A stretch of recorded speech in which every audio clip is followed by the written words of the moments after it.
RCF.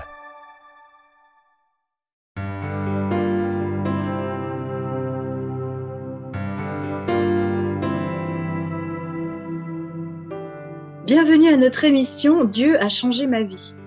Aujourd'hui, j'ai le plaisir d'accueillir Marc-Aurèle Vial de la région Centre. Vous avez 38 ans, célibataire, pèlerin évangélique, proche des Pères du désert d'Origène, tout ça, voilà. Bonjour Marc. Bonjour à vous. Vous êtes cuisinier de formation en itinérance partout en France et sur le départ vers le Canada. C'est ça. Votre maman a découvert la foi chrétienne par le biais des tziganes quand vous étiez très jeune. Elle vous a permis de faire l'expérience de la prière charismatique. Mais le moins que l'on puisse dire, c'est que votre adolescence ne convergeait pas vers la foi. Qu'est-ce que c'est que la prière charismatique, Marc-Aurèle ? C'est tout un programme. Non, c'est toute une expérience. C'est une connexion directe, personnelle, individuelle. Et c'est un traceur dans la vie d'un croyant. C'est bien sûr certains vont penser plus qu'on est connecté à Dieu par le texte, puis d'autres par l'expérience. Je pense que les deux sont valables et les deux se regroupent. Et je crois que la prière charismatique, c'est avant tout reconnaître que Dieu est vivant et être en échange mental, physique et spirituel avec cette personne, avec le Saint-Esprit. C'est un beau programme. Ouais. Et qu'est-ce qui vous est arrivé du coup suite à cette prière charismatique ? Vous étiez très jeune, je crois que vous avez été guéri d'une tumeur au cerveau. Tout à fait. C'est un peu le premier point de contact avec le monde spirituel, avec ce que Dieu peut être capable de faire même encore au XXIe siècle. Alors, bien sûr, ça dépend des croyances de chacun et de l'expérience, bien sûr, de chacun. D'autres diront que le temps des miracles est accompli et d'autres croiront que le miracle est encore d'actualité. Je crois et je fais partie de ceux qui pensent que le miracle est encore d'actualité pour nous au XXIe siècle. Et c'est une grâce, c'est une révélation. Ça impacte les vies. Et du coup, moi, j'étais quand même très jeune. Je dois avoir 12 ans à peu près dans ces eaux-là. Et suite à l'imposition des mains et à la prière des anciens, de pasteurs, protestants, lors de mes examens, effectivement, il a été révélé que ma tumeur qui était au cerveau, au niveau du cerveau, avait disparu, totalement disparu. Donc certains y verront peut-être le progrès de la médecine, d'autres y verront la main de Dieu ou un signe spirituel. Moi personnellement, j'ai été impacté par ça d'une manière personnelle, bien sûr, et puis ça a été un sacré témoignage autour de moi. Mais effectivement, il y a aussi cette marche de la foi qui vient attester. La Bible dit que ceux qui croiront des signes, des prodiges, des miracles les accompagneront. Et donc voilà, c'est une guérison physique surnaturelle que les médecins ont pu constater, mais ça vous a laissé néanmoins crédule par rapport à la foi. Vous n'allez pas plus loin. Alors oui et non. Alors c'est un peu compliqué parce qu'en fait effectivement on a conscience, on pourrait dire on a la révélation, on a conscience, mais il y a comme un dualisme. Il y a cette vie de la foi, il y a cette reconnaissance qu'effectivement un Dieu existe, qu'effectivement le Christ est mort pour nous, et puis il y a notre vie d'adolescent, il y a ce qu'on appelle la loi du réel, il y a les connaissances, il y a un parcours oui, de jeune adolescent qui affronte le monde avec ses côtés positifs et négatifs. Oui, vous avez quand même une famille qui est pas simple, hein. Votre père a été incarcéré pour 15 ans, vos sœurs Oui. ont été abusées par votre papa. Votre maman qui proclame que vous avez été guéri par Jésus, ça vous plaît pas trop forcément. Enfin, vous fuyez, tant et si bien vous vous retrouvez dans la toxicomanie dès l'âge de 14 ans. Tout à fait. Et ça va même vous mener à la psychiatrie. C'est fou parce que le Seigneur vient nous chercher jusque dans nos déserts les plus profonds. Votre vie d'errance, quand même, a été rattrapée. Vous avez été rattrapé par le Exactement. Seigneur à un moment donné. Exactement. Heureusement. les festivals techno, d'ailleurs, vous étiez DJ, vous avez vraiment vécu hors système pendant C'est ça, plusieurs années dans votre adolescence. tout à fait. Alors, ce qui est intéressant, c'est que vous dites que pendant ce temps-là, vous êtes conscient que Dieu ne vous abandonne pas. Vous savez que c'est vous qui vous êtes détourné, c'est pas lui qui est parti. Vous n'en voulez pas, c'est tout. Vous avez besoin de faire vos expériences, mais vous ne doutez pas. Tout à fait. C'est exactement ça. Alors c'est atypique, oui, parce que bien sûr qu'on pourrait préférer peut-être une vie ecclésiastique, une vie en Dieu, et puis vivre son adolescence en Dieu. Puis je bénis Dieu pour ceux qui sont passés à travers l'adolescence et la jeunesse auprès de Dieu. Et puis moi, j'ai toujours eu, même à l'époque, j'étais quand même, il faut l'avouer, en décalage avec beaucoup de jeunes avec qui j'étais connecté à l'époque. Hein. Beaucoup me disaient ah mais Marc Aurèle est différent. Souvent, j'avais pas les mêmes pensées idéologiques, sont des fois même gauchistes. Bon bref, de certains milieux que je fréquentais à l'époque. Et j'étais pas du tout en accord avec même le fait est que je faisais des soirées, que j'organisais des soirées, que j'étais dans différents mouvements comme ça, un peu électroniques, marginal. Mais j'adhérais pas à cette idéologie-là. Moi, j'ai toujours dit, moi, je crois en Dieu. Je le disais même à l'époque.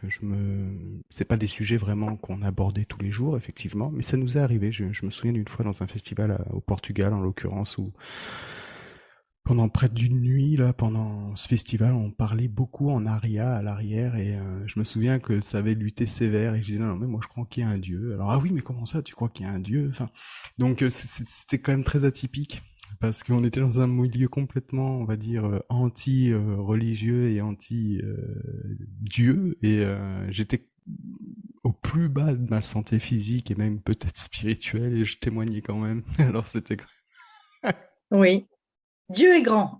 ah, mais... Et alors, au cours de votre séjour en psychiatrie, vous êtes complètement libéré de la cigarette. Ça a c'est ça. commencé comme ça. Vous C'est avez ça. prié ou ça s'est fait Ben en fait, oui, oui et non. Encore une fois, oui et non.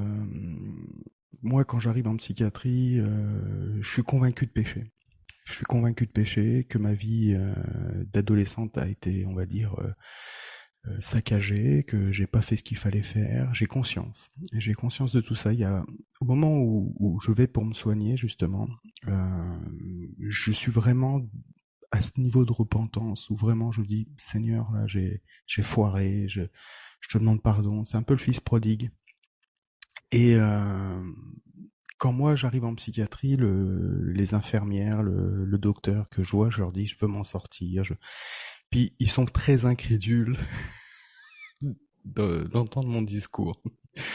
Euh, Quand j'arrive en psychiatrie, je suis on va dire vraiment en piteux état et vraiment addict entre guillemets à la cocaïne, à la mescaline, à des produits comme ça un peu particuliers. Et le docteur est quand même pas rassuré, on va dire, dans le sens de ma démarche de foi, qui pour lui est limite très proche d'un délire un petit un peu délire spirituel, on va dire. En fait, je leur dis, je me souviens, je leur dis à une réunion avec le médecin, je lui dis, écoutez, je vais pas qu'arrêter la drogue, je vais arrêter de fumer. Je veux tout arrêter.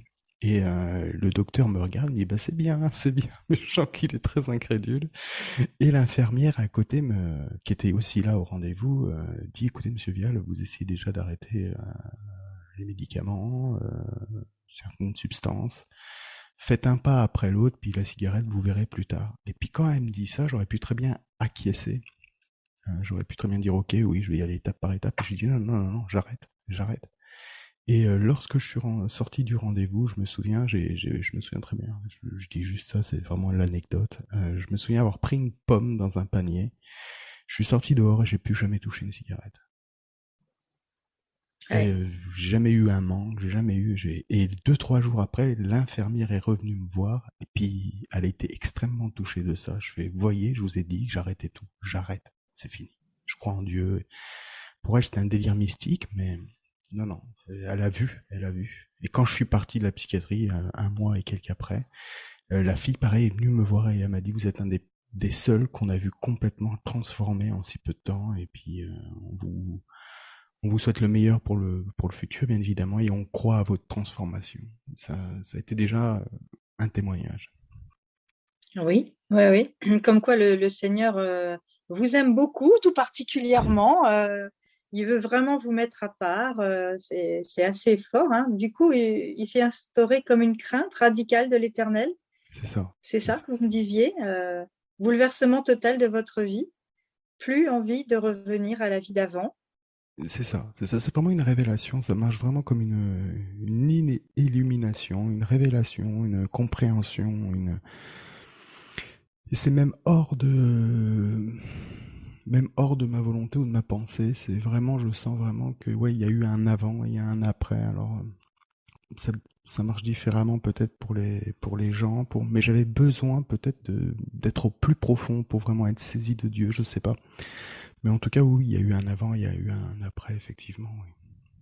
Ouais, certaines personnes ont besoin d'aller dans les profondeurs des ténèbres pour pouvoir ensuite apprécier la lumière. Et alors après, on devient un témoin encore plus florissant, plus fort. Le Ah, témoignage est d'autant plus fort. Mais comme quoi, les graines semées finissent par s'épanouir aussi, hein. Elles sont jamais exactement, perdues. exactement. Ce que votre maman avait semé, ben voilà, c'est toujours cette chance de pouvoir revenir à Dieu parce on le connaît un petit peu, on en a entendu parler dans l'enfance. C'est encourageant, hein, je dis ça pour les parents, les grands-parents qui prient et Oui, qui oui, voient oui. les enfants s'éloigner à l'adolescence. C'est pas perdu, c'est pas C'est perdu. sûr, c'est ça Donc exactement. vous vous formez par le biais des assemblées de Dieu. Vous avez Mhm, commencé par là, hein, les pentecôtistes.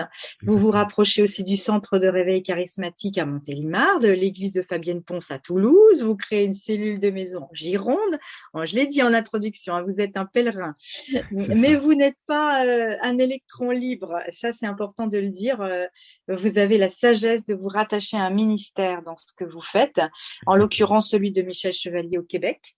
Tout à fait. C'est ça, c'est un ministère dans le réveil. Oui. Expliquez-nous le réveil, ce que c'est, Marc Aurèle. C'est un sujet vague et on a soif Comme de la prière réveil. charismatique, c'est des questions pièges. Mais on a tous soif de réveil, peu importe notre théologie, notre savoir et nos expériences en Dieu. Le réveil est avant tout une démarche intérieure, personnelle, individuelle, de vie chrétienne. Et bien sûr qu'il y a des réveils au niveau, on va dire, d'une ville, d'un pays. Il y en a eu au Québec, il y en a eu en Angleterre, il y en a eu en France, à travers les Huguenots. Il y a eu des réveils historiques, mais il y a aussi avant tout des réveils personnels, individuels, ceux qui font qu'on est en repentance. Je pense que le réveil est avant tout une révélation de Christ. Peu importe le niveau, ça peut être, c'est un éveil à une connaissance. Ça peut être une révélation individuelle de peut-être une caractéristique de qui est Dieu, et puis ça nous réveille. Ça peut être une révélation de la personne du Saint-Esprit, et ça nous réveille. C'est, le réveil est avant tout une lumière apportée sur une étendue de noirceur, peu importe laquelle. Qu'elle soit intellect, qu'elle soit physique, qu'elle soit sociale. C'est une lumière qui apparaît. Le réveil, c'est la lumière dans la noirceur. C'est beau, hein, vous vous en êtes bien sorti. Bravo.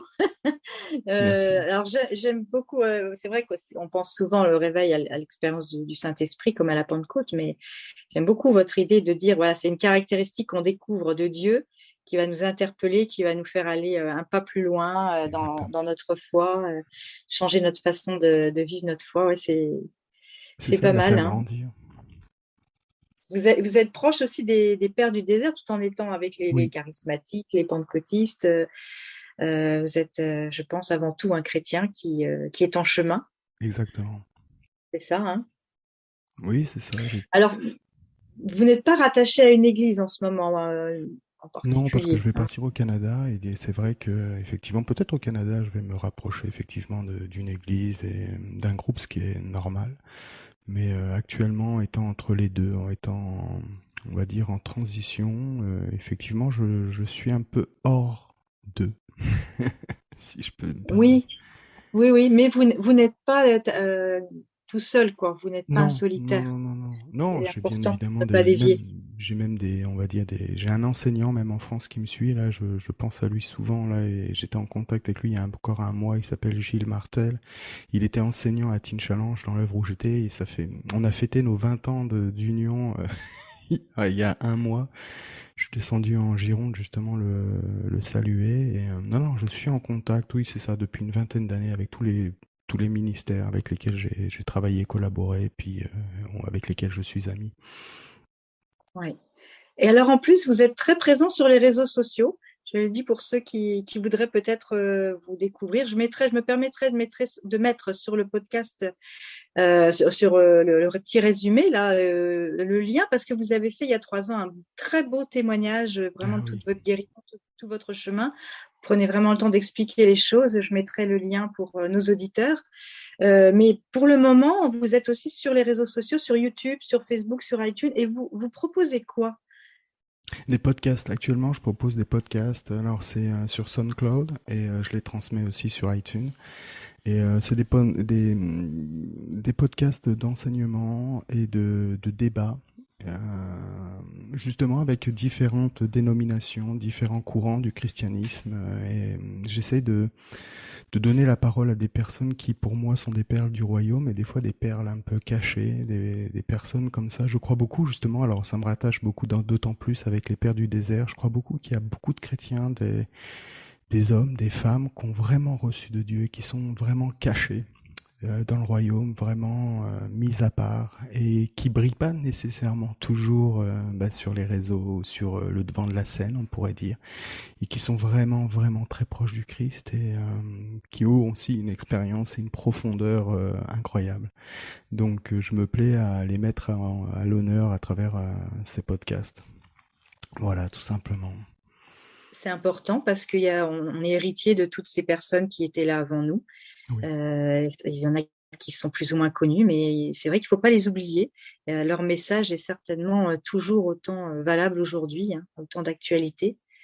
Vous proposez aussi de la louange spontanée, Oui. l'adoration. Ben, Et ça c'est mon don premier, on va dire. C'est... de la louange prophétique, vous appelez ça comme ça ou... Oui, alors on peut lui donner le nom un peu le nom qu'on veut, parce que ça part, ça part déjà d'une louange, d'une adoration, on va dire, spontanée. C'est-à-dire qu'effectivement, à travers les cultes, à travers les réunions, à travers les églises, on a toujours des temps de louange.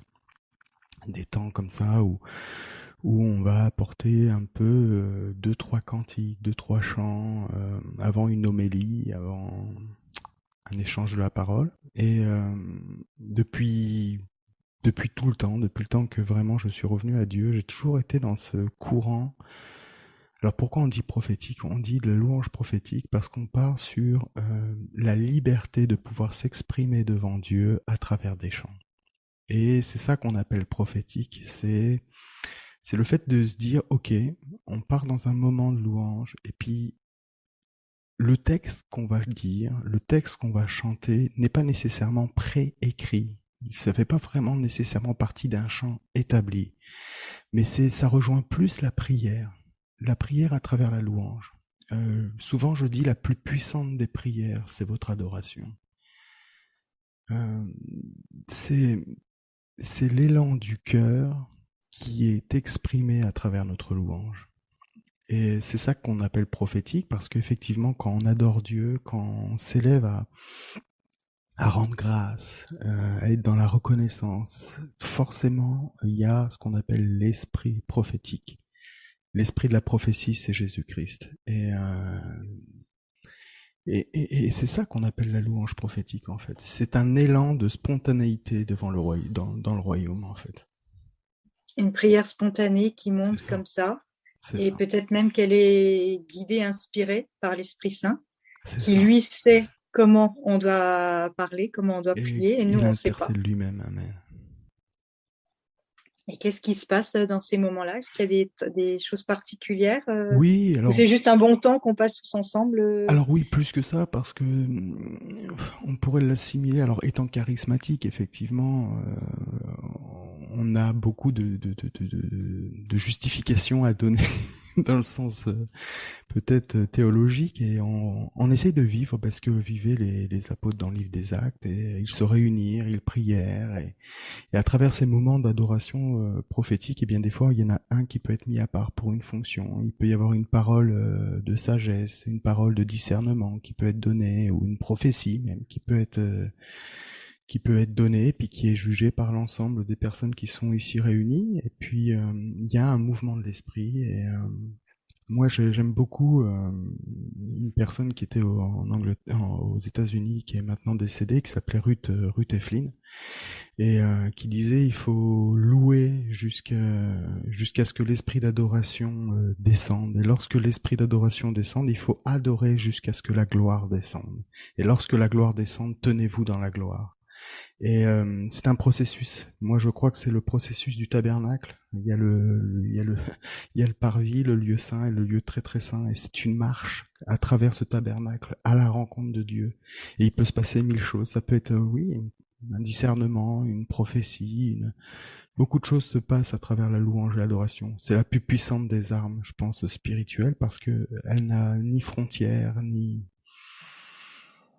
quelqu'un qui va être à l'autre bout de la terre et qui entend un Alléluia chanter peut toucher n'importe quel cœur, dans n'importe quelle communauté, dans n'importe quelle congrégation. C'est la plus puissante des révélations, l'adoration. Ça fait envie. Ça veut dire qu'on peut se connecter et participer à vos réunions Alors, prophétiques? oui et non. Alors, oui et non, dans le sens où c'est sur Facebook, et c'est une page que j'ai créée et qui s'appelle le Tabernacle of the Worship. Et en fait, c'est une page privée en fait. Et en fait, il faut venir sur ma page, puis moi je vous invite, parce que comme c'est des moments d'inspiration prophétique, fut un temps c'était plutôt ouvert, et puis certains sont pour, certains sont contre, et puis ça faisait un peu un mélange, si je peux me permettre. Alors j'ai fait un groupe privé, puis si on vient vers moi, eh bien je vous accepte volontiers, tout simplement. D'accord. Oui, oui, c'est peut-être des choses qu'on a besoin d'expérimenter pour mieux comprendre aussi. Oui, oui. Donc, d'accord, très bien. Vous avez aussi le projet d'écrire un livre et je pense que ça serait assez riche. Enfin, je suis assez impatiente avec votre témoignage de vie, de conversion. Je pense que ça peut édifier Mhm. beaucoup de chrétiens et de non-chrétiens. Donc, C'est un je vous projet. encourage. Merci, merci beaucoup. C'est un travail de longue haleine. J'ai déjà écrit pratiquement 50 000 mots, je crois, parce que ça marche avec les mots là. Donc, mais bon, je fais beaucoup de fautes. Je suis pas très littéraire. Mais c'est un travail sur lequel j'ai travaillé déjà pas mal, mais qui est souvent en arrêt. Je reprends, puis j'arrête. Enfin, c'est une lutte. Un jour, il sortira, je l'espère, par la grâce de Dieu. Avec la grâce de Dieu. Voilà, donc on vous souhaite tout le meilleur, Marc Aurèle, pour tout ce qui est devant vous. Je vous remercie vraiment pour ce témoignage de vie. On n'avait que 25 minutes, Ben, je vous 25 minutes, remercie. mais on aurait eu besoin de plusieurs heures, je crois, pour faire le tour de toutes les merveilles que le Seigneur vous a permis de vivre. Dieu, en tout cas, ne permettra jamais que l'on se perde. Moi, je retiens vraiment ça de votre témoignage, hein. Il trouvera toujours le moyen de nous ramener à la bergerie, quelles que soient les ténèbres dans lesquelles nous nous trouvons. Bonne continuation avec le vent de l'Esprit Saint. Merci À beaucoup. bientôt, Marc Aurèle. Merci pour votre invitation. Merci pour la parole que vous m'avez laissée libre.